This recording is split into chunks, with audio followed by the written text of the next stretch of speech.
Hello everyone, তোমাদের সাথে আরও একটা মিনি ব্লগ নতুন শেয়ার করব। তো চলো দেখো, আমি আজকে সেজেগুজে কলেজে চলে এসেছি। আর তোমাদের অনেকেরই প্রশ্ন ছিল যে আমি কোন কলেজে পড়ি। তো আমি বাঁকুড়া সম্মিলনী কলেজে পড়ি। আর এই কলেজে কে কে পড়ো অবশ্যই কমেন্টে জানিও।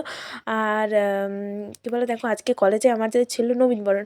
আর তার জন্য দেখো আমি অনেক সকাল সকাল সেজেগুজে ফ্রেন্ডদের সাথে চলে এসেছি, কারণ আমাদের একটা নবীনবরণের দায়িত্ব, যেহেতু আমরা সিনিয়র। আর দেখো এখানে ভাই বোনেরা যারা নবীন, যারা নতুন, তাদেরকে আমরা বরণ করবো। আর তারা এখানে চেয়ারে বসে গেছিলো। আর দেখো স্যাররা এখানে অনুষ্ঠানের শুভ সূচনাও করে নিল। আর এখানে দেখো ফার্স্ট ইয়ারের ছোটো ছোটো ভাই বোনেরা তো তাদের নাচ গান অনেক কিছুই করেছে। আর দেখো তারপর আমরা ওদেরকে বরণ করে নিয়েছিলাম। আর তার সাথে সাথে না, আমি একটা তাদের সাথে গোলাপ পেয়ে গিয়েছিলাম। আর তারপর আমাদের দুপুরবেলা হয়ে গেছিলো, আর টিফিন তো দেওয়া হয়েছিলো। তো আমরা তখন টিফিন সেরে তারপর শুরু হলো আমাদের আসল প্রোগ্রাম। তো আজকের মিনি ব্লগটা কেমন লাগলো অবশ্যই জানিও। আর ভিডিওটাকে লাইক কমেন্ট শেয়ার করো, আর চ্যানেলটাকে সাবস্ক্রাইব করে দিও। দেখাচ্ছে নেক্সট কোনো মিনি ব্লগ।